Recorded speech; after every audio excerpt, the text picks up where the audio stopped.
Try and get a stop on that GMC Suburban. It just left. Wanted to flip me off and threaten me to get off the property. What'd you pull me over for? For your threats that you made to one of our officers. That's not a threat. What threat? How about I'm going to break your window? Welcome back to the LackLuster channel. Today we have news from an exclusive report that I investigated in September of 2022. 48, can you copy a VIN? I'll take my time.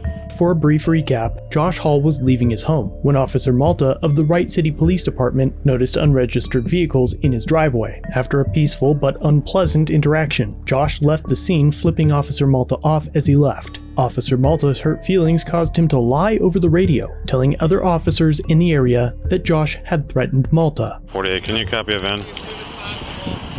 Okay. I'll take my time. Try and get a stop on that GMC Suburban. It just left. It's on Samwise now. That's clear. He wasn't a fan of me being here. Is it his residence? I believe so. He wanted to flip me off and threaten me to get off the property. As a result of Officer Malta lying about his interaction with Josh, he was pulled over shortly after by Detective Beard. Good, can I help you? Got your driver's license? What do you need my driver's license for? What'd you pull me over for? What's that? What'd you pull me over for?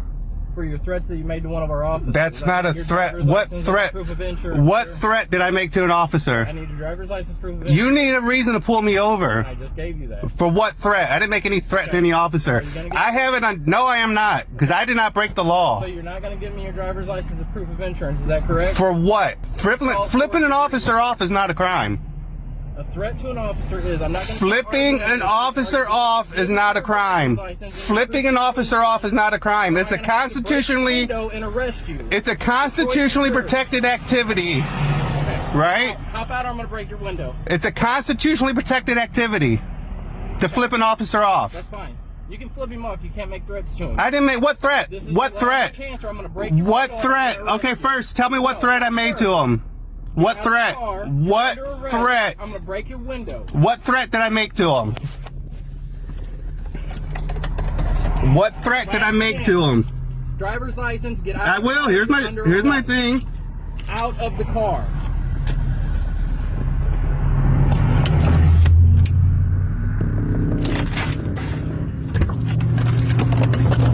In Officer Malta's report, he claims that Detective Beard had asked what specific threats were made. Officer Malta wrote that Josh had displayed the middle finger to him, and that was all. The report does not indicate at what point of the incident. The clarification was made that there was not an actual threat, but rather a First Amendment protected gesture. The alleged clarification is also not present on any of the body cam footage, and was likely written to cover for the detective. But despite the so-called clarification, Josh was arrested and transported to the local police station, where he was cited with disorderly conduct, failure to comply, and resisting arrest. He was held for 5 hours before he was released from his unlawful arrest. Officer Haney wrote in his report that Officer Malta informed him that Josh displayed the middle finger and used profanity. However, footage from the neighbor's video camera and the body cam does not show Officer Malta mention profanity, nor does it show Josh use it. And even if it did, and he did, it is still protected free speech and cannot be used to pull somebody over. Detective Beard wrote that Josh was verbally abusive towards the officers, including several lines of very colorful language that was never recorded on the body cam footage at the times indicated in the report. All 3 officers involved lied, either on scene or in their reports, to substantiate a false claim against Josh and to criminally cite him, further violating his civil rights. All for a finger. 1 week later, Josh went to the department to file a complaint and was asked to meet with the chief and Lieutenant Matthews. What we have here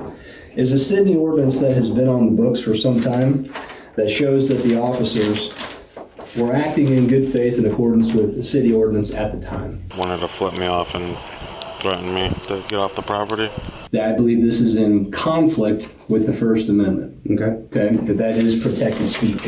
All subsequent actions following the traffic stop, regardless if you are guilty of them or not, are not going to be enforced, because I do not believe they had a constitutional right to stop you in the first place. I've seen people get pounds of marijuana thrown around a court for unconstitutional stops. So again, I understand that you're an argumentative individual. I am not. I'm not an argumentative individual. I'm a very polite person. I have 7 kids. So the reason why I wanted to reach out to you is that your point here of your ability to make obscene gestures toward police or protect under the First Amendment, as the police department, we agree with you. Hopefully now we can put this whole issue behind us. Again, I have no reason to suggest the officers didn't act in good faith because that ordinance was on the books. That ordinance is going to be amended. Okay. In the event they did have a lawful contact with you, the subsequent actions of failing to comply, I would have allowed to stay. Yeah, I know. Okay. I know. If you had a reason to pull me over, I know. I have ID and stuff. I know my rights. Sure.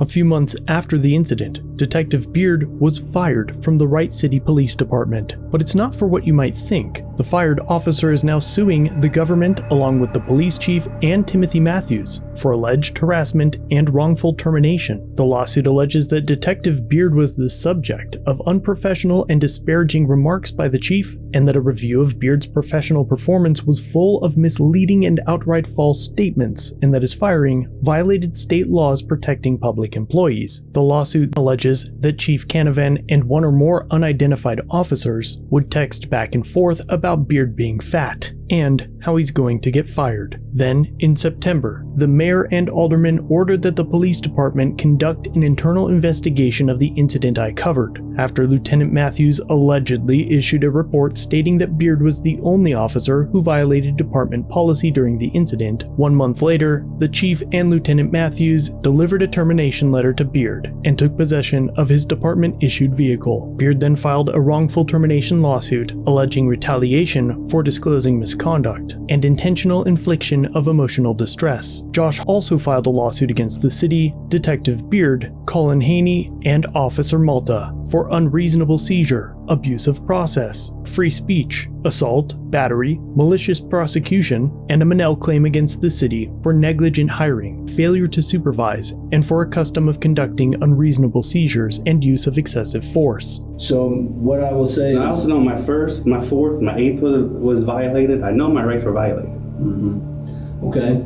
So what is it that you would like to have happen moving forward? I don't really know yet. Like, I haven't really crossed that bridge. It's not us versus you. It's us serving you. Yeah, that's the whole point. That's what it's supposed to be. But then the dude called my lawyer, my landlord. In October of 2023, a settlement offer was discussed, and the mayor was approved to sign in place of the board. The city settled with Josh for $100,000. Josh recently emailed me. He plans to open a pet store with the settlement and asks me to tell you to not be afraid to stand up to tyranny. After all, for most of us, rebellion is in our DNA, and a settlement offer usually means the defendants don't admit fault and likely still believe they didn't do anything wrong. That theory can be shored up by the scapegoat firing of Detective Beard, who did make the arrest, but Officer Malta was the one that lied, abusing his power to effect a false arrest in retaliation against Josh's free speech. Only weak men would be so triggered by a hand gesture. There is still no word as to whether the department carried out any disciplinary measures against Officer Malta, but for now, it appears that this is the conclusion of the story. So keep an eye out for my community page, where I often post news that doesn't make it to video. Hopefully, in the future, I'll be able to share Josh's success when he finally opens his shop.